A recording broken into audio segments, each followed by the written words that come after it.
imam temo reklamo in nacionalizem, ki sicer velika tema, na moj referat je relativno kratek. Mislil sem, da bom predstavljal še računalnik, da to mogoče bilo dosti gledno.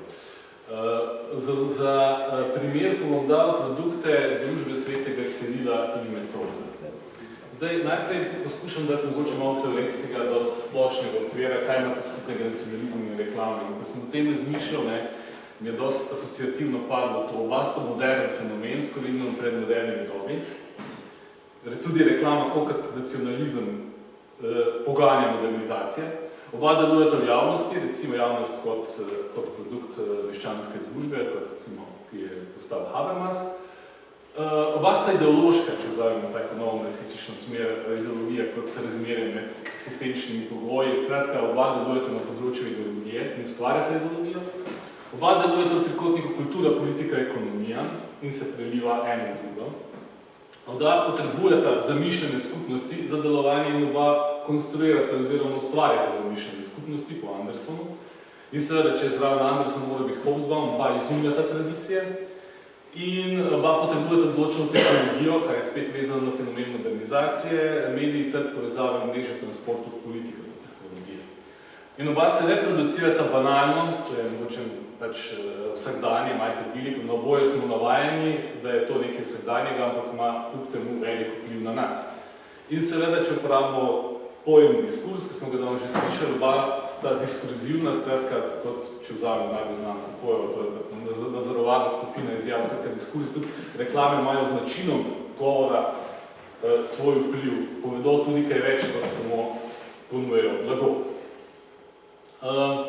Meni je bil zelo všeč, zelo splošna definicija nacionalizma, ki je tudi sem že nekajkrat uporabil, je od tega mlajše generacije turško-angleškega teoretika Umta Iškrimlja, ki izhaja iz socialnega konstruktivizma in pravi, da nacionalizem predvsem poseben način videnja in interpretiranja sveta, referenčni okvir, to besedno očala, ki nam pomaga videti stvari drugače, nam pomaga razumeti strukture sveta okoli nas.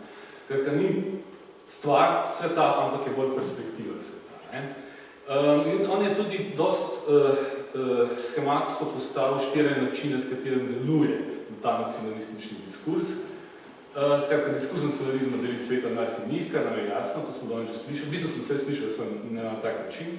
Diskurs nacionalizma hegemonizira, ne pušča možnosti.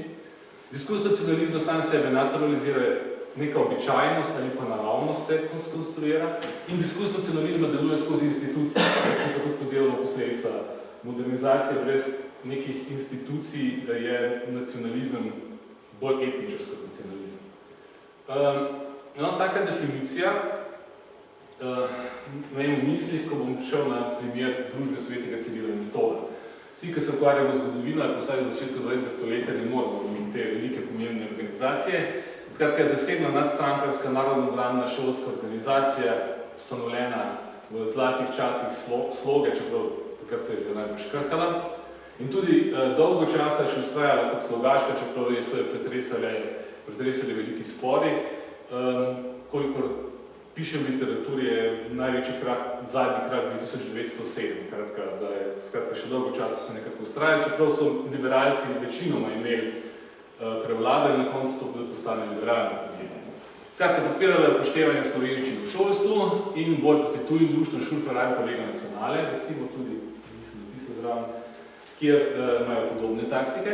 Seveda, namen je ustanavljanje vrtcev, šol in podpora učiteljem, tudi javnim šolam, učiteljem, dijakom, študentom, skratka na zelo raznovrsten način delovanja in tudi, kar je namenjeno ustanavljanje, tudi gradnje in vzdrževanje vlastnih zavodov.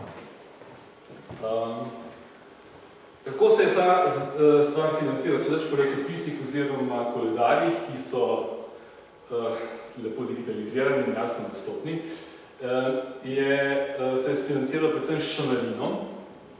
Tako je bilo, so imeli tisti 3 stopnje, so imeli tisti, ki so plačevali več, so imeli tudi več pravic in več pravic oziroma več vpliva na politiko. Tisti, ki so plačevali manj, so imeli manj. Tudi je bilo odvisno tudi od bogatejših ljudi, se je pričakovalo, da bodo več. Prostovoljni prispevki, razni dobrotniki so posamezni akcije in podjetniki dajali denar Zelo pomembni so bili nabiralniki po lokalih, to so bili taki mali šparočki v vsakih narodnih lokalih, obstajajo tudi še najverjetneje po muzejih, mislim, da je v Enciklopediji Slovenije ena slika, tako da mora biti kje. In noter je, mislim, dar polagam narodu na oltar in počakovalo se je, da ti polko pač plačaš, dobiš kakšen dobiš, daš kakšen kovanček noter. Dejansko ta stvar je dosti uspešna, sodeč po strukturi dohodkov zelo dosti dobili. Tem seveda organizacije, prireditev, plesi, veselice, diletantske igre. Tukaj so nekaj dobili denarja, na teh nabirkah, vendar je šlo to bolj za promocijo vlasti. Če vlasti so bezdane maškarade, tako kot je Slavčeva maškarada, da tudi civilna metodova. Pa odvisno kje, tudi, ker ta organizacija je bila spostrta po celotnem slovenskem zamišljenju in še posebej. In zadnja stvar, ki nas tukaj mene najbolj zanima, je delež od prodanih produktov. Kako so in zdaj so začeli s tem načinom? Po mojih, tam, ko sem videl sodeč po teh koledarjih, so začeli v letih 1897-98 z najbolj znanim, vedno uspešnim, tudi najbolj uspešnim projektom, in to so bili vžigalice. Osrednja oseba pa je bil trgovec Ivan Perdan, ki je začel s tem podjetjem. In to je bil gospod, ki je ustanovil že v 60-ih letih specialistko blago in bil priznan kot veletrgovec. In je bil tudi član raznih obrtnih trgovskih in organizacij. Kasneje postane podpornik Narodno-napredne stranke. Po njegovi smrti pa to nadaljuje njegov sin tudi še v obdobje stare Jugoslavije. Kot vidite, slovenske vžigalice, ki naj bi vžigala tudi mrzla srca na narodno stvar. To je bilo tudi dosti simbolično. Plus tega, da vžigalice so bile taka stvar, ki je praktično skoraj vsak rad. No, tukaj je en izmed teh inseratov. Ogenj iz naših vžigalic na vsa ognišča, kar se mi zdi, bo slovenski ogenj iz naše družbe v naša srca. Skoro pomeni, da naša družba vzgala ogenj in kot da mi pridemo za malo Trsko in se pritaknemo in skozi tega, gre se čudovito simboliko. Kasneje sploh teh vžigalic niti niso kaj dosti reklamirali več, ker so bile tako uspešne. Sodeč pod razrezu stroškov za leto 1910, se ga prej pokazal, so vžigalice dobile na leto 6000 kron, kar vsi ostali produkti, ki bomo posneje pa skupaj 2000. Tako da so vžigalice so bile toliko pomembne, da na koncu praktično so bile simbol postale svetega Cirila in Metoda, tega društva. Seveda, po tem vzoru so začeli počasi vsakim letom tudi te koledarji, vsakim letom imajo več inseratov, na koncu jih je skoraj že po 20 strani. In tudi, kot se vidi, kako je ta stvar rasla, so se začeli tudi peresa, svinčniki, milo, čistilo za kovine, tekoči klej in tako naprej. Je bilo pa jasno, da so relativno uspešni, tudi sodeč po številu oglasov, ki sem jih dobil, bile, recimo, mogoče razglednice tle posebne, razglednice si vse stvar njihove propagande, da so bili vsem takvi izdelki, ki so bili dosti splošni in so bili dosti poceni in so šli veliko bolj v promet.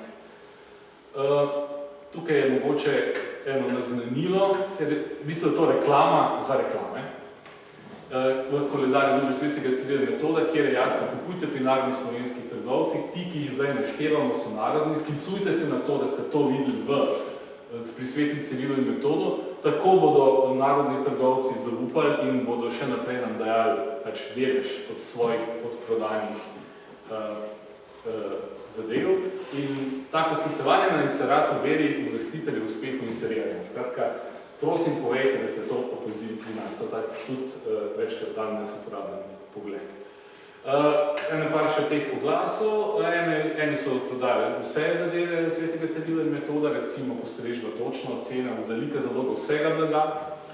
Drugi taki obrtniki in trgovci, specialisti so prodajali različne, recimo tale Bonače prodajajo svinčnike svetega Cirila in Metoda. Ta bo dosti oglaševana relativno. Pa tale zadeva spodaj pri Škabernetu Ciril Metodovo platno je očitno tudi bilo kar velikrat prisotno. Niso bile pa samo take stvari, ki so se dale uporabe za prijeto roko, bilo je tudi kaj za pojest. Recimo same gostilne so se rade oglaševale kot tale gostilna, narodna gostilna iz Trsta, kjer se je oglašuje kot skajališče civilne metode. Tudi izpostavili, da so dobili že 3 diplome, češ koliko so na svojih nabiralnikih dobili in svojih. Zelo dosta oglaševanj, relativno dosta oglaševanj je bil tudi Cirilin Metodov čaj in v nekem določenem obdobju, sedaj se tam okoli leta 1910. Tukaj v drobnejškem tisku piše, da ne gre samo za čaj, kar se vidi tisti, ki se rato, pa gre tudi za rum. Mogoče je ta kombinacija bolj delovala zmagoslavno, zlasti zato, ker je recimo v letu 1902 se začela kampanja za prodajo Cirilne Metodove kave, oziroma kavnega nadomestka. In tukaj sem izbral kot taka kratka analiza oglaševanja brez oglasov, skratka reklame v članku, splošnem članku v Slovenskem mladu 1902 o družbi svetega Cirila in Metoda. Kako je to stvar, če kratko analiziramo, izgledala? Najprej so podpirajo družbe dolžnost vsakega Slovenca, to je jasno, ne so najsvetejše, ni šans, da ne boš kupil tega. Potem je politični boj, tako jo krcajo duhovnike, ki ne podpirajo družbe dovolj, skratka, nimate dovolj zanimanja, samo po liberalni stranki tolčete in se ne zanimate za pravo narodnost, bolj inteligenca pa crkuje podaje za pravo stvar, čeprav si to besedo trga od ust, pa svojo vere močete dati. Zanimivo in to ni tudi edino, v tistem času ZOV so tako nacionalni zavezniki kot nacionalni sovražniki. Skratka, pogledajte si naše Čehe ali pa Nemce in Vlade. Bolj se moramo zanimati za slovensko družbo, kar je pa zanimivo, na naslednjem koraku pa ugotavlja, da je treba, da mora časopisi in umikajnejši sloji prepričati nižje sloje, naj podpirajo družbo Civilne Metode in ne kupujejo tudi te produkte, ker nižji sloji so tisti, ki se ne zavedajo pomena tega, da mora mogoče pa malo več denarja dati, pa bodo dobili milo od svetega Cirila in Metoda, ne pa nekaj poceni, bog teda je židovsko delo. No in potem se začne oglaševanje novega produkta, kavni nadomestek, ki ga je znani ljubljanski trgovec Jebačin začel izdelovati in vede trgovec, jasno, narodna tvrtka. In seveda, to je velikanski vir za to društvo, neumevno je, da mi ne kupujemo tega, Ciril Metodova kava je glede kakovosti in izdelka, skratka tipičen oglas v bistvu skrit v članku. Napad tudi na Nemce, seveda nemški trgovci se redijo in pasejo na račun Slovencev. Sicer so mirni še pred nas, ampak bi v žlici vode utopili vsakega Slovenca, če bi le lahko. Kar se vidi iz tega malega zgodbice, ko se je en trgovski potnik hotel prodati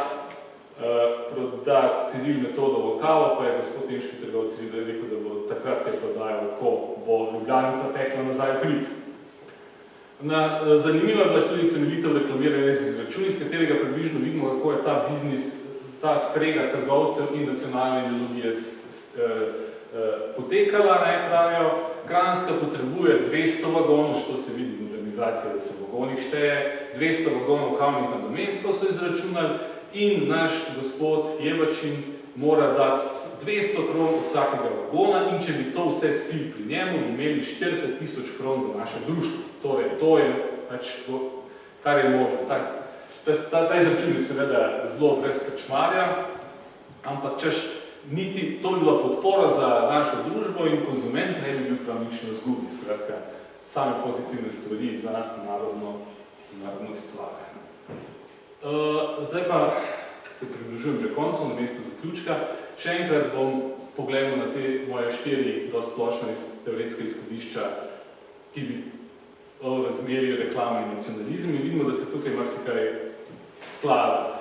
Recimo, diskurs nacionalizmu deli svet na nas in njih, dobili, kot smo videli, svoje in svoje. Ne kupujte njihovih, to je naše. Diskurs nacionalizma hegemonira, skratka, Slovenci morajo kupovati naše izdelke. To sploh ni neke izbire, kot ne bi bila v svobodni kapitalistični družbi, kjer izbiramo v teoriji in kupujemo tisto, kar je boljše, ne kupujemo naše. Diskurs nacionalizma sam sebe naturalizira, naravna dejavnost, kupovanje pri nacionalnih nasprotnikih je nenaravno in nenaravno. Skratka, to je nekaj običajnega, to moramo mi početi. Diskurs nacionalizma deluje skozi institucije, že samo družba svetega Cirila in Metoda je v bistvu izredno kompleksna, strukturirana in dobro upravljena inštitucija čiste nacionalne akcije in ki seveda sodeluje z drugimi institucijami, z društvi, občinami, časopisi, strankami in tako naprej. Za zaključek bom pa ponovil en najbolj ponavljen citat, več v prispevku. Hvala.